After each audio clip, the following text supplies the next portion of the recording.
the reality. Many are in bondage. Adunay daghan nga diin ulipon.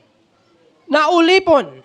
Ingon ang John 8:34, Juan 8:34. Si Jesus miingon kanila, sultihan ko kamo, ulipon sa sala ang tanan nga mga makasasala o ang tanan nga makasasala. So kita, ulipon kita sa tanan nga sala. Ha? Manang ayaw gyud pag sulti nga gawas nun ka, ilabi na kung wala si Jesucristo diha sa imong kinabuhi. Now, bondage is not always visible. Ang pagkaulipon, dili kani kanunay nga makita. Alabi na, muratag kining, kung bitaw, sa bitawag anang hayop bitaw nga murag camouflage siya. Howd kayo magpakaroon nun ba? Para di siya mailhan. Pero, ang ingon daw niini, ang pagkaulipon, kanunay, o dili daw kanunay nga makita. Kaya nga naman, ang uban ani magtago, manggod. Pero deep inside, sa sulod nila, struggle sila niini. Now, it is spiritual. It is not always visible because it is spiritual. Imagine nimo, may usa ka binilanggo. Nga diin, nabilanggo sulod sa daghan na mga katuigan. Ug usa ka adlaw ni ana.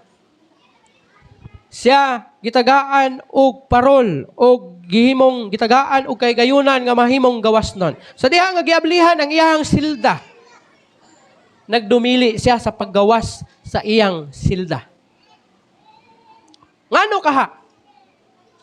Because he has become used to captivity.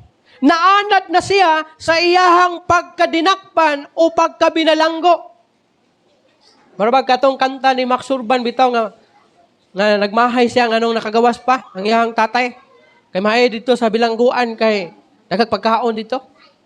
Kaysa diri sa gawas nun daw, murag pineriso kay wa kay makaon. Murag ginana iyang pasabot sa iyang kanta niya.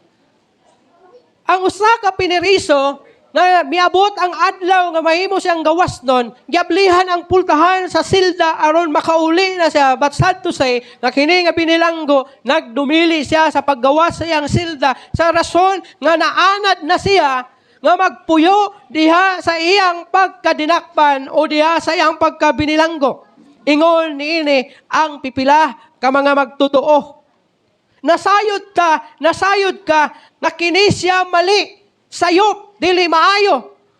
But you stay anyway. Kabalo ka nga dili malipay ang Ginoo sa imuhang kinabuhi tungod sa imong ginabuhat, pero na-use na ka. That's why gipili nimong magstay ka nga ingon ni ana. Ug mao na pinakadelikado nga klase sa usa ka Kristohanon, ang dili pagkamahinulsulon sa imong mga sala.